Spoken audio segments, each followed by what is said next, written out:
Seorang gadis bernama Sadi, hadir di awal film. Dia berada di dalam mobil bersama temannya dalam suasana yang sunyi. Mereka sedang berbicara satu sama lain. Sementara itu, seorang pembunuh berantai sampai di sana. Dia hampir membunuh bocah itu saat menyerang. Sadi mulai berlari untuk mengamankan hidupnya dari pembunuh berantai itu. Tapi, pembunuh berantai itu mengejar Sadi. Tapi sahabat Sadi bernama Michaela sedang duduk di sana. Sebenarnya, Michaela ada di sana setelah memasang jebakan. Terjebak, pembunuh berantai itu jatuh. Sadi dan Michaela mengalahkan pembunuh itu. Mereka membawanya ke pabrik yang terpencil. Di sini terungkap bahwa kedua gadis itu ingin menjadi pembunuh berantai. Mereka berencana untuk menahan pembunuh berantai ini di sini. Dan mereka mulai membunuh, meneror orang lain dengan namanya. Pembunuh berantai akan disalahkan atas semua perbuatan jika mereka ditangkap. Tujuan mereka adalah menjadi terkenal di media sosial setelah pembunuhan. Sadi dan Michaela membunuh anak laki-laki yang duduk bersama Sadi itu. Dia masih hidup. Kejahatan pembunuhan mereka dimulai dari sini. Keesokan harinya, mereka mencoba meyakinkan orang lain di kampus. Anak laki-laki itu telah dibunuh oleh pembunuh berantai. Mereka memilih nama mereka sebagai Tragedy Girls. Karena nama ini, menurut mereka nampak mengganggu. Mereka juga akan melindungi masyarakat dari kejadian tragis tersebut. Sebenarnya, ada rahasia lain di baliknya. Tapi tidak ada yang siap mempercayai kata-kata mereka. Petugas polisi berkata, saat datang ke kampus, anak laki-laki itu telah melarikan diri dari rumah. Dia masih hidup, karena mayatnya mungkin ditemukan dalam kasus kematiannya. Jangan percaya kabar bohong tersebar di media sosial oleh gadis-gadis ini. Tragedy Girls pikirkan itu. Mereka memutuskan untuk membunuh satu orang lagi malam ini. Mereka akan membuktikan diri. Akibatnya, mereka akan menjadi viral. Jadi Sadi dan Michaela memilih seorang anak laki-laki untuk dibunuh.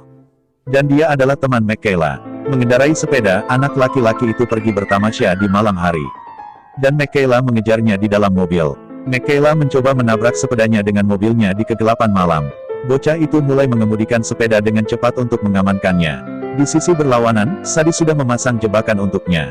Ban sepeda motor bocor karena jebakan itu. Dan anak laki-laki itu terjatuh dari jalan. Dan salah satu kakinya juga retak. Kedua, Tragedy Girls bergerak ke arahnya. Dan mereka membunuhnya sambil menikamnya dengan pisau. Mereka pun membuat berita ini menjadi viral bahwa dia juga telah dibunuh oleh si pembunuh berantai. Dan orang-orang mulai mempercayai mereka sampai batas tertentu. Jadi, pengikut mereka meningkat di media sosial. Tetapi, polisi hampir tidak mempercayai pernyataan mereka. Sehingga kematian bocah itu dianggap hanya kecelakaan. Gadis-gadis ini terlalu cerdik yang menyalahkan pembunuh berantai setelah bunuh diri. Mereka melakukannya untuk mendapatkan ketenaran di media sosial. Dan orang-orang mulai mempercayai mereka. Tapi pembunuh berantai yang sebenarnya masih ditahan di pabrik oleh mereka. Dia disajikan makanan anjing sekali sehari untuk kelangsungan hidupnya. Sekarang, semua orang mulai mempercayai mereka kecuali polisi. Tapi mereka gila untuk mendapatkan lebih banyak pengikut. Mereka berdua juga menjadi pengontrol pesta dansa kampus. Mereka sedang mendiskusikan perayaan pesta dengan teman-teman mereka. Seorang gadis berkata sambil menentang mereka, kita seharusnya tidak merayakan pesta. Karena kedua teman kita telah terbunuh. Mendengarnya, Michaela dan Sadi yang merupakan Tragedy Girls mendapatkan target berikutnya. Salah satu gadis pindah ke gadis itu, memakai topeng misterius. Dan gadis itu digantung terbalik. Setelah itu, bagian tengah kepalanya dipotong. Mayatnya dimutilasi agar tidak ada yang menganggapnya sebagai kecelakaan. Sehingga polisi juga dapat dipaksa untuk percaya pada isinya. Mereka kembali mengunggah konten di media sosial sambil menulis, lihatlah. Kami benar, pembunuh berantai itu melakukan semua pembunuhan. Pengikut mereka langsung bertambah karena konten ini. Mereka juga menghubungkan editor dengan mereka. Editor itu mengamati noda darah di sepatu Michaela. Tapi dia tidak fokus sama sekali.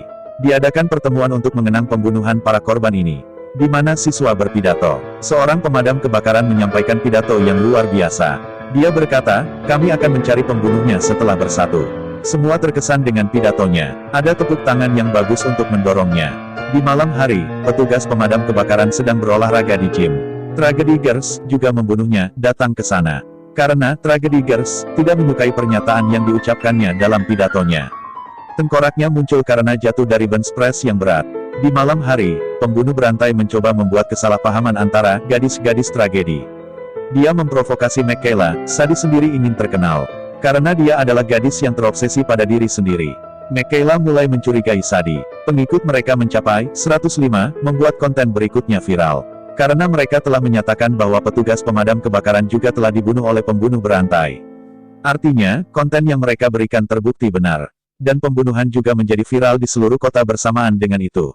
Petugas polisi mengatur pertemuan dengan siswa.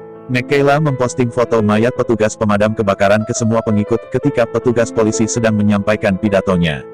Semua siswa mulai membuat slogan dalam pertemuan tersebut. Petugas polisi dipaksa untuk segera mencari pembunuh.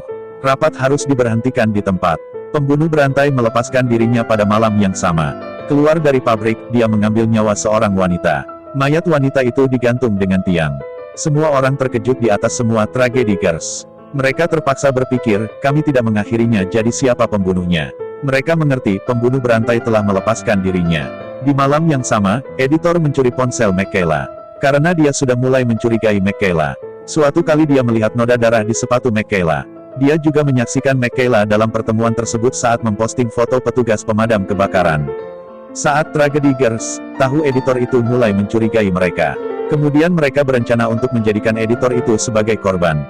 Tapi dia adalah anak dari polisi dan ayahnya ada di rumah pada malam itu. Di malam yang sama, Sadie pindah ke rumahnya untuk mengambil kembali ponselnya dan membunuh editor. Pembunuh berantai mendekat ke sana saat mereka berbicara satu sama lain. Siapa yang datang ke sana untuk menghabisi Sadie?